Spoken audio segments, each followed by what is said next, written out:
Louange à toi, Jésus-Christ, manifesté dans la chair, proclamé parmi les peuples, louange à toi.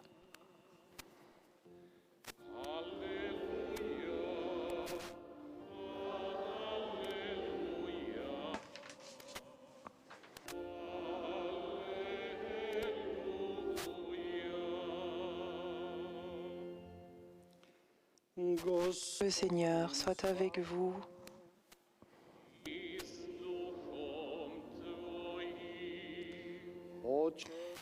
Commencement de l'Évangile de Jésus-Christ, selon saint Jean.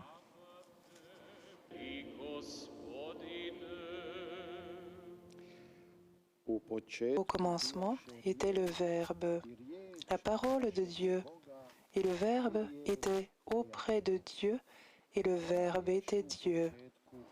Il était au commencement auprès de Dieu. Par lui, tout s'est fait, et rien de ce qui s'est fait ne s'est fait sans lui. En lui était la vie, et la vie était la lumière des hommes. La lumière brille dans les ténèbres, et les ténèbres ne l'ont pas arrêtée. Il y eut un homme envoyé par Dieu, son nom était Jean. Il était venu comme témoin pour rendre témoignage à la lumière afin que tous croient par lui. Cet homme n'était pas la lumière, mais il était là pour lui rendre témoignage. Le Verbe était la vraie lumière qui éclaire tout homme en venant dans ce monde. Il était dans le monde, lui par qui le monde s'était fait, mais le monde ne l'a pas reconnu. Il est venu chez les siens ne l'ont pas reçu, mais tous ceux qui l'ont reçu, ceux qui croient en son nom, il leur a donné de pouvoir devenir enfants de Dieu. Ils ne sont pas nés de la chair et du sang, ni d'une volonté charnelle, ni d'une volonté d'homme. Ils sont nés de Dieu. Et le Verbe s'est fait chair. Il a habité parmi nous, et nous avons vu sa gloire, la gloire qu'il tient de son Père, comme Fils unique, plein de grâce et de vérité. Jean-Baptiste lui rend témoignage en proclamant « Voici celui dont j'ai dit, lui qui vient derrière moi. Il a pris place devant moi, car avant moi, il était. » Tous nous avons eu part à sa plénitude, nous avons reçu grâce après grâce. Après la loi communiquée par Moïse, la grâce et la vérité sont venues par Jésus-Christ. Dieu, personne ne l'a jamais vu, le Fils unique qui est dans le sein du Père, c'est lui qui a conduit à le connaître. Acclamons la parole de Dieu.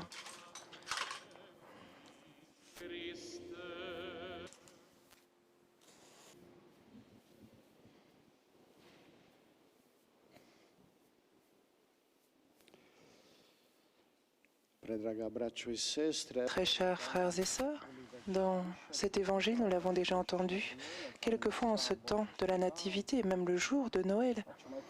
Et donc nous allons nous arrêter un peu non sur le Verbe incarné, sur Jésus, mais bien sur celui dont parle l'évangéliste Jean, celui qui porte le même nom que lui, Jean le Baptiste, comme étant la voix, et pas n'importe quelle voix, mais bien la voix qui témoigne pour Jésus et qui crie, qui proclame. Il crie, mais il crie dans le désert. Donc, la première chose que nous entendons, c'est qu'il crie. Mais nous faisons très souvent cela lorsque nous pensons que l'autre côté n'entend pas bien. C'est intéressant parce que c'est comme si Jean criait car il sait que dans le bruit de notre cœur et de notre vie, nous n'entendons pas bien ou nous n'entendons pas du tout la parole de Dieu. Et c'est pourquoi on peut dire qu'il crie du désert, qui peut être aussi une image de l'état de notre cœur. Car vers qui devrait-il crier dans le désert? À qui annoncer la parole s'il n'y a personne dans le désert, s'il n'y a pas de vie dans le désert et si c'est vraiment un vrai désert? En fait, nous pouvons dire que c'est l'image actuelle du monde, particulièrement le monde occidental, un désert dans lequel il n'y a pas de vraie vie spirituelle, ou bien cette vie est vraiment cachée dans certains monastères ou peut-être dans quelques petites oasis, où il y a des paroisses actives, mais ce ne sont que des petites oasis dans le désert. Arrêtons-nous un peu auprès du personnage Jean-Baptiste et voyons comment il vivait. Les évangiles nous disent qu'il était vêtu d'un vêtement d'une peau de chameau et se nourrissait de sauterelles et de miel sauvage. Donc il vivait de ce que donnait le désert.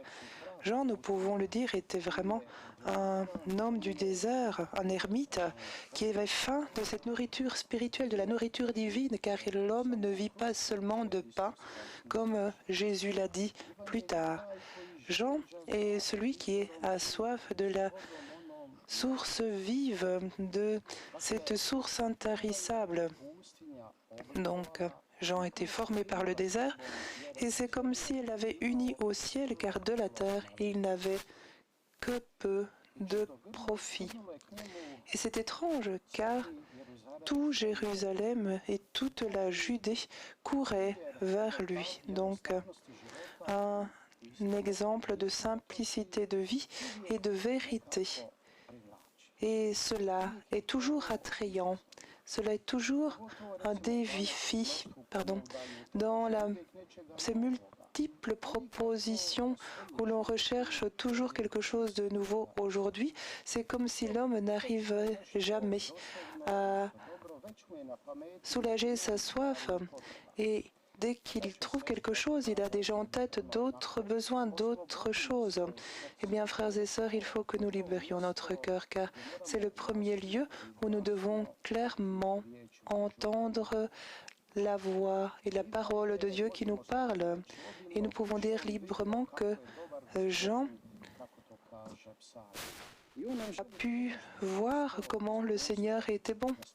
Et cette expérience, mettre Dieu à la première place dans notre vie, faire l'expérience de la bonté du Seigneur Dieu envers nous. Une autre chose que Jean nous dit, qui est un peu différente de la première, c'est nier de reconnaître ce que nous lisons quelques lignes plus avant de ce texte que nous venons d'entendre, c'est que l'on croyait qu'avant le Messie devait venir le prophète Élie. Et on lui demandait, est-ce toi ou es-tu un des prophètes? Et lui a toujours nié tout cela. Il nie d'être un prophète.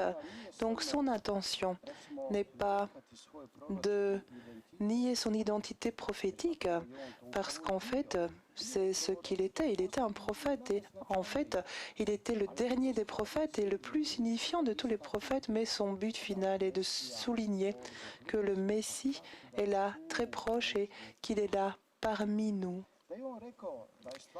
Il aurait dit qu'il était vraiment un prophète, le peuple aurait toujours eu une excuse de ne pas savoir, d'avoir oublié, parce qu'il n'aurait pas été dans la connaissance exacte de la venue du Messie. Alors que Jean dit, il est déjà là. Ainsi, Jean leur ôte toute excuse et ne leur permet pas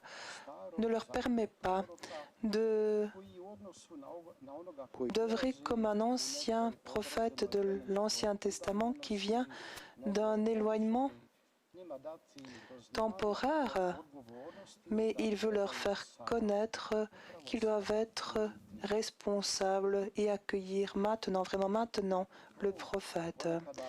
Parfois, Dieu intervient directement afin de ramener quelqu'un sur le droit chemin, et parfois, il le fait par d'autres personnes. Aujourd'hui, dans l'Évangile, le Seigneur nous adresse un appel par Jean. Et c'est pourquoi nous devons écouter cette voix qui crie dans le désert. Comment se préparer alors? Comment préparer le chemin au Seigneur et que doit-on faire pour qu'en cette année nouvelle, déjà maintenant, en ce temps de la nativité, nous puissions vraiment préparer un chemin pour le Seigneur, car le Seigneur est venu, il s'est incarné, il est devenu l'homme Dieu, et en tant que Jésus de Nazareth, il est venu parmi les hommes afin de leur révéler son amour et son désir de salut, et pour que les hommes vivent selon sa parole, car lui seul a la parole de la vie éternelle. Donc Jean n'était qu'une voix, une voix qui crie dans le désert, appelle à la conversion, mais une voix et des paroles qu'il faut écouter le plus vite possible avant qu'il ne soit trop tard. Ça, c'est la voix de Jésus. Et cette voix, ces paroles, on les entend particulièrement dans l'Église, l'Église qui transmet la vérité de l'Évangile.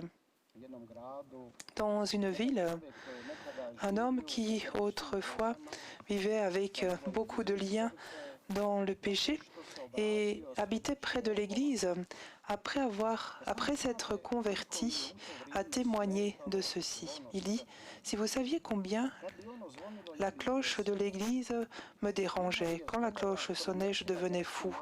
Et une fois, le son de la cloche a perturbé ses intentions de pécher avec une femme mariée. Et lorsqu'elle entendit la cloche, elle s'est enfuie et je suis devenu fou. Et en ce temps-là, à cause de la cloche, je m'opposais à tout ce qui concernait l'Église. Et comme un fou, alors, je montrais mon poing au clocher. Plus tard, après quelques années de vie dans le péché, j'ai compris que le son de la cloche me dérangeait, non pas à cause du bruit qu'elle faisait, mais bien parce que toujours à nouveau elle me rappelait que je vivais dans le péché. Elle me rappelait mon péché. En fait, aujourd'hui, la voix de la vérité doit être entendue, la voix de Jésus, et cela dérange quand on montre le péché. Les chrétiens aujourd'hui, dans la société contemporaine, les chrétiens ont un rôle particulier avec les voisins qui sont de nouveaux païens.